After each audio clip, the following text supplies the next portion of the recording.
चिंता चिता के समान है, सत्य वचन है। क्योंकि चिंता जब उग्र रूप ले लेती है तो वह माइल्ड डिप्रेशन बन जाती है और चिंता हम सभी को होती है। नमस्कार दोस्तों, आज हम बात करने वाले हैं चिंता पे कि चिंता से हम किस तरीके से बाहर निकल सकते हैं। तो मैं कुछ आपको स्ट्रैटेजीज बताऊंगी जिसको कि आप अगर अप्लाई करते हैं तो आप खुद ब खुद चिंता से और तनाव से बाहर निकल सकते हैं। देखिए, अगर कभी भी हमें चिंता होती है तो और बहुत ज़्यादा वो उग्र रूप ले लेती है तो हम क्या करते हैं, हम सोचते हैं कि हम क्विक सोल्यूशन लें और हम डॉक्टर के पास जाके मेडिसिन्स लेते हैं। तो वो अगर आप करना चाहें तो कर सकते हैं, पर ये स्ट्रैटेजीज़ जो मैं आपके साथ डिस्कस करने वाली हूँ वो कुछ ऐसी स्ट्रैटेजीज़ हैं जो कि बिना दवाइयों के आपको चिंता मुक्त कर सकती हैं और आप इन चिंताओं से जो आपको होती है उससे आप बाहर निकल सकते हैं। तो वीडियो को अंत तक देखिएगा। तो सबसे पहले हम बात करते हैं कि चिंता होती क्यों है और आधुनिक समाज में चिंता का क्या कारण है। आधुनिक समाज में एक रिसर्च में पाया गया कि 70 से 80% लोग चिंता से ग्रस्त हैं। लेकिन मैं ये कहूँगी कि आधुनिक समाज में 70 से 80% लोग नहीं, बल्कि 100% लोग चिंता से ग्रस्त हैं। अगर मैं बात करती हूँ एक छोटे बच्चे की, तो एक छोटा बच्चा चिंता में है। क्यों? क्योंकि वह अगर मैथ्स में अच्छा है तो वह सोशल स्टडीज़ में अच्छा नहीं है। वह अपने मैथ्स को संभाल लेता है, साइंस को संभाल लेता है, तो वह सोशल स्टडीज़ को नहीं संभाल पाता। वहाँ पर उसके मार्क्स कम आ जाते हैं तो वह उसलिए चिंता में है कि उसका पूरा का पूरा रिजल्ट उससे ख़राब हो जाएगा। बात करें अगर हम कॉलेज स्टूडेंट्स की, तो कॉलेज स्टूडेंट्स चिंता में हैं कि हमारा करियर क्या होगा, आगे हमें नौकरी मिलेगी या नहीं मिलेगी। अगर हम बात करें उनके माता पिता की, कॉलेज स्टूडेंट्स जाने वाले के माता पिता की, तो वह क्यों तनाव में ग्रस्त है? क्योंकि उनको भी ये चिंता है कि उनके बच्चे का करियर क्या होगा, फिर एक स्टेप आगे कि उनकी शादी ठीक से होगी या नहीं होगी, वह अपना जीवन किस प्रकार से जिएंगे।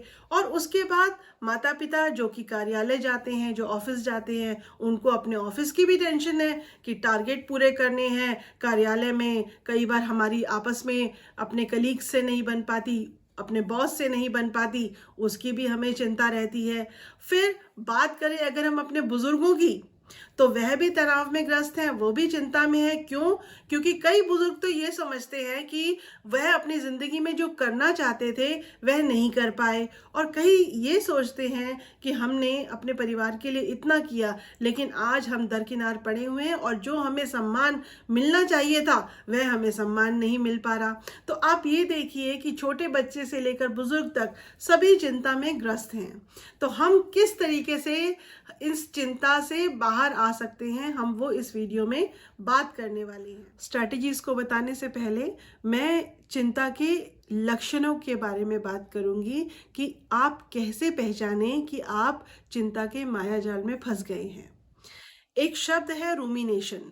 रूमिनेशन का अर्थ है कि जब कभी भी आपको ऐसे विचार आते हैं, चिंता होती है, तो आप क्या करते हैं, उसके बारे में इतना सोचना शुरू कर देते हैं कि आप उनके कारणों के बारे में, कि ये क्यों हुई सिचुएशन और उसका इम्पैक्ट क्या होगा, यानी कि उसका रिजल्ट क्या होगा, उसके बारे में सोचना शुरू कर देते हैं, उसके बारे में ताने बाने बनाने शुरू कर देते हैं। तो आप क्या होता है, आपकी जो सोच होती है वह चिंता के माया जाल में फंस जाती है। तो कभी भी ऐसी सिचुएशन आए तो आप समझ लें कि आप इस चिंता के माया जाल में फंसते जा रहे हैं और आपको अब वो स्ट्रैटेजीज अपनानी है। तो अभी हमने जाना कि चिंता सबको होती है और उसके लक्षण क्या हैं।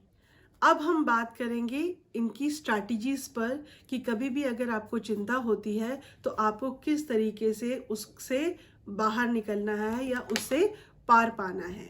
तो पहली स्ट्रैटेजीज है अलोन, यानी कि आपको अकेले रहना।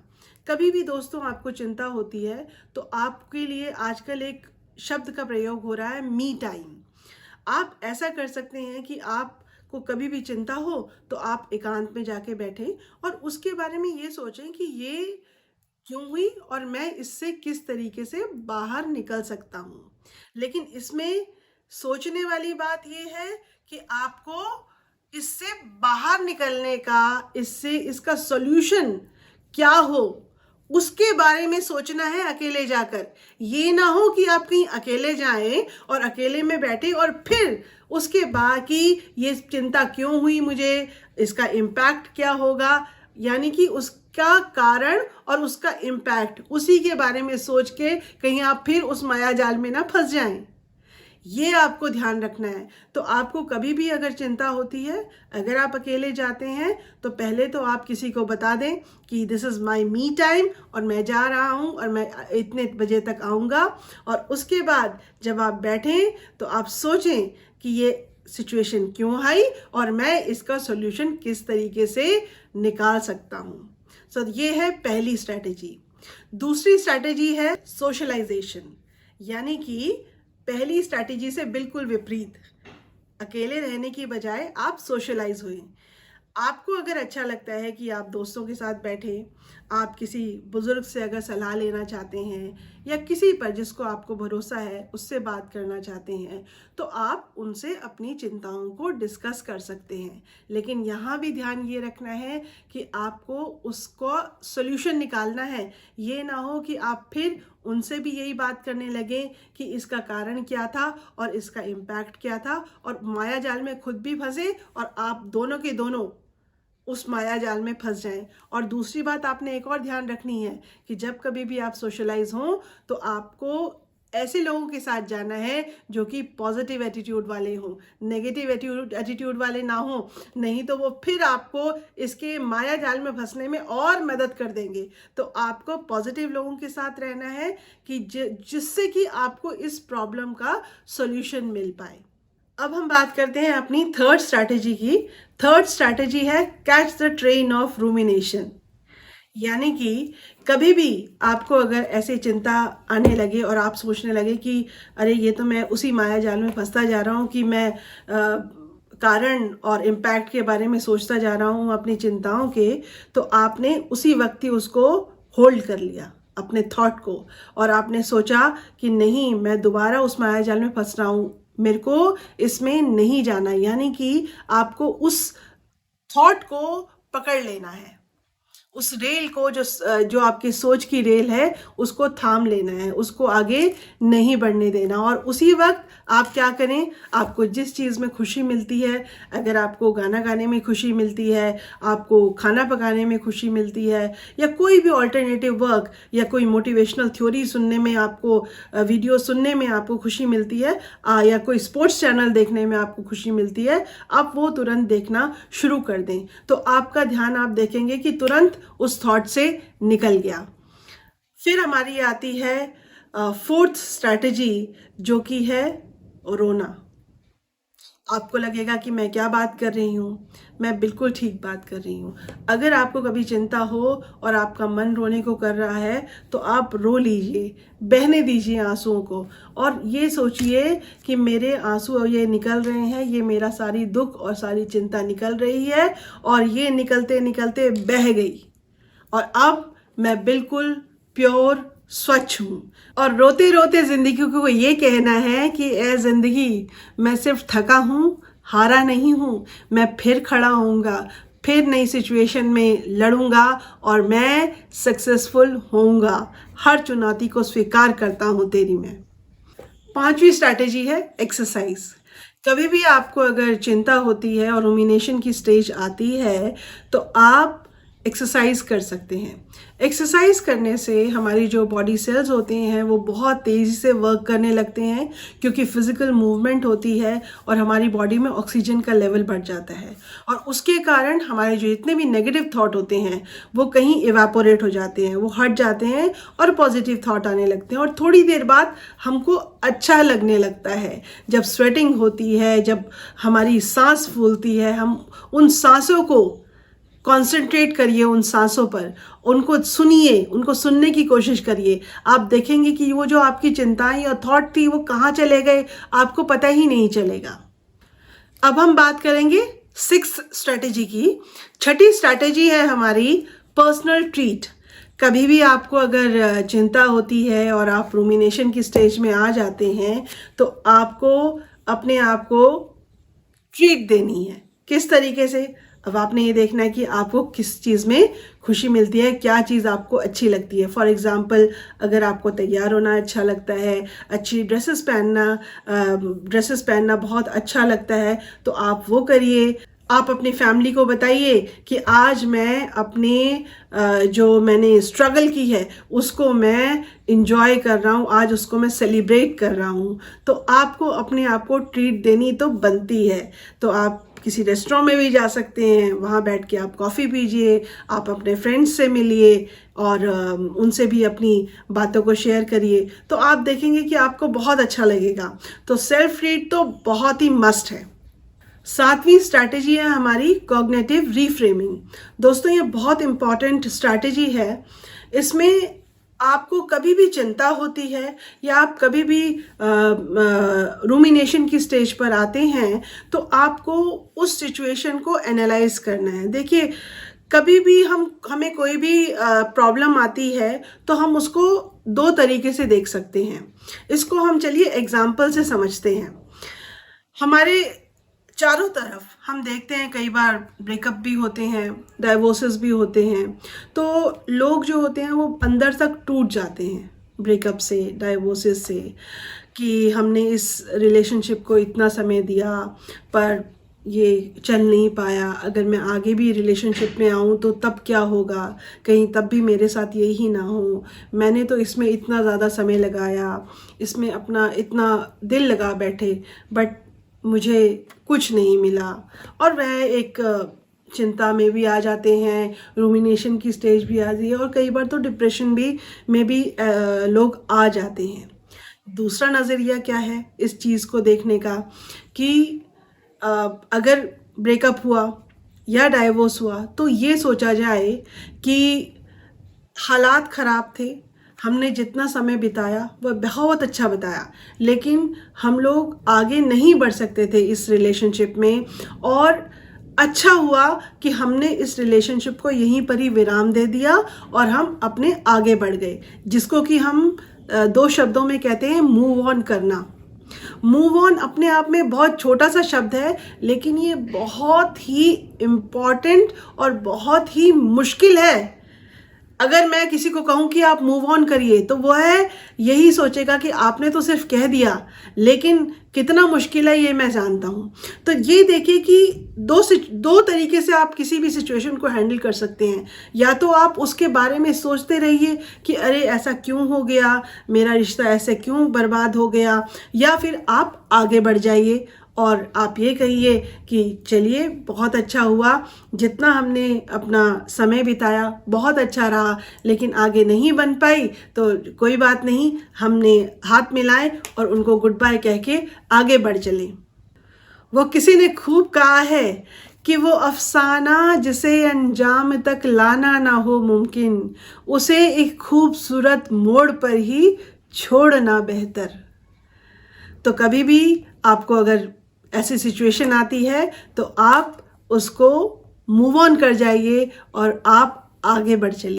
8वीं स्ट्रैटेजी है दूसरों से दुख बांटे। इसको हम एक उदाहरण के रूप में समझते हैं। मेरे को एक जानने वाले थे, उनका बेटा जो था वह 19 वर्ष की आयु में एक एक्सीडेंट से चल बसा।